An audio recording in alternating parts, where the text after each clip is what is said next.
अगले कुछ सेकंड में आपको इन 11 इंटरनेशनल ऑर्गेनाइजेशन के हेडक्वार्टर याद होने वाले हैं। देखिए यूनेस्को की बात करते हैं। यूनेस्को कैसा दिखता है मैं आपको दिखाता हूँ। यहाँ पर बड़े बड़े पेड़ दिख रहे होंगे आपको। इसके यूनेस्को के बड़े बड़े पेड़ इस बात के लिए है कि एक जगह से दूसरी जगह जा पाए और ऐतिहासिक इमारतों को बचा पाए। तो बड़े बड़े पेड़ आपके दिमाग में पूरी छवि बन चुकी होगी। यूनेस्को के बड़े बड़े पेड़। पेड़ बना हमारा पेरिस, तो पेरिस में ही यूनेस्को का हेडक्वार्टर है। हो गया आपको याद। नेक्स्ट आता है सार्क। सार्क का मुख्यालय कहाँ पर है? देखिए सार्क जो है ना, ये शार्क जैसा साउंड दे रहा है, शार्क। और शार्क जो है उसका काम क्या होता है? बड़े बड़े दांत दिख रहे होंगे, इसका काम होता है काटने का। और काट से बनेगा काठमांडू, तो काठमांडू में ही सार्क का हेडक्वार्टर है। नेक्स्ट आता है आईएमएफ और वर्ल्ड बैंक। ये दोनों जो है ना बेसिकली पावर बैंक है। पावर बैंक का काम क्या होता है? मोबाइल अगर डिस्चार्ज हो जाए तो पावर सप्लाई कौन करती है? ये पावर बैंक करती है। ओके, वैसे अगर किसी कंट्री की इकोनॉमी अगर क्रैश हो जाए तो उसको मनी सप्लाई कौन करेगी? आईएमएफ और वर्ल्ड बैंक करेगी।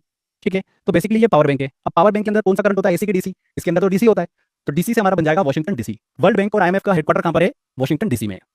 नेक्स्ट आता है हमारा इंटरनेशनल कोर्ट ऑफ जस्टिस। देखिए यहाँ पर एक केस चल रहा है इंटरनेशनल कोर्ट ऑफ जस्टिस के अंदर, जहां पर दसा पूरा केस सुनने के बाद डिसीजन दे रहे हैं। और क्या डिसीजन दे रहे हैं? कि इसको हैंग कर दो। इसको फांसी की सजा दे दी इन्होंने। तो क्या बोला? इसको हैंग कर दो।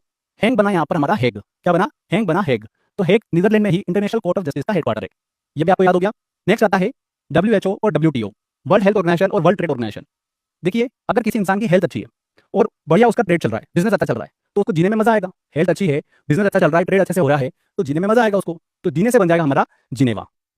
तो वर्ल्ड हेल्थ ऑर्गेनाइजेशन और वर्ल्ड ट्रेड ऑर्गेनाइजेशन का मुख्यालय कहां पर है? जिनेवा में। नेक्स्ट आता है हमारा एशियन डेवलपमेंट बैंक। अब एशियन डेवलपमेंट बैंक जैसे कि नाम से स्पष्ट है कि एशिया की कंट्री के लिए डेवलपमेंट के लिए बैंक है।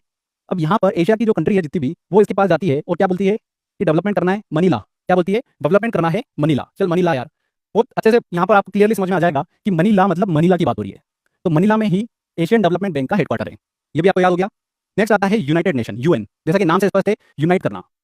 तो वर्ल्ड वॉर के बाद में जरूरत थी कि वर्ल्ड को यूनाइट करे, तो यूनाइटेड नेशन का गठन होता है और ये एक न्यू वर्ल्ड बनाता है कि भैया कोई भी युद्ध नहीं होगा, तो न्यू वर्ल्ड बनाता है। अब न्यू वर्ल्ड बनाया है तो इसका हेडक्वार्टर भी न्यू जगह पर होगा, तो न्यू से हमारा बन जाएगा न्यूयॉर्क। तो यूनाइटेड नेशन का हेडक्वार्टर कहाँ पर है? न्यूयॉर्क में है। ये भी आपको याद हो गया। नेक्स्ट आता है आशियान। आशियान का मुख्यालय कहाँ पर है? देखिए आशियान जो है ना, शब्द आशियान आशियाना बनता है। आशियान आशियाना बना, और आशियाना मतलब आपका घर। अगर आपने घर लिया, अपना आशियाना बनाया, तो वहां पर पूजा तो करोगे आप। और पूजा हम कैसे करते हैं? उस दिन जगराता करते हैं। तो जगराता करेंगे हमारे नए आशियाना में, तो जगराता बना हमारा जकार्ता। क्या बना? जकार्ता। तो आशियान का मुख्यालय हेडक्वार्टर कहाँ पर है? जकार्ता में। बहुत अच्छे से आपको भी याद हो गया होगा ये। नेक्स्ट आता है हमारा एनडीबी, न्यू डेवलपमेंट बैंक। अगर एक बैंक है जो बिल्कुल नया नया है, वो अपनी शुरुआत कैसे कर रहा है? शंख बजाकर, कि भैया आगे का जो बिजनेस हो बहुत अच्छा हो, तो शंख बजाकर यहाँ पर नए बैंक की शुरुआत हो रही है। तो शंख से हमारा बन जाएगा शंघाई। तो न्यू डेवलपमेंट बैंक का हेडक्वार्टर कहाँ पर है? शंघाई में। ये 11 मोस्ट इंपोर्टेंट इंटरनेशनल ऑर्गेनाइजेशन, उनके हेडक्वार्टर आपको जिंदगी भर के लिए याद हो चुके हैं।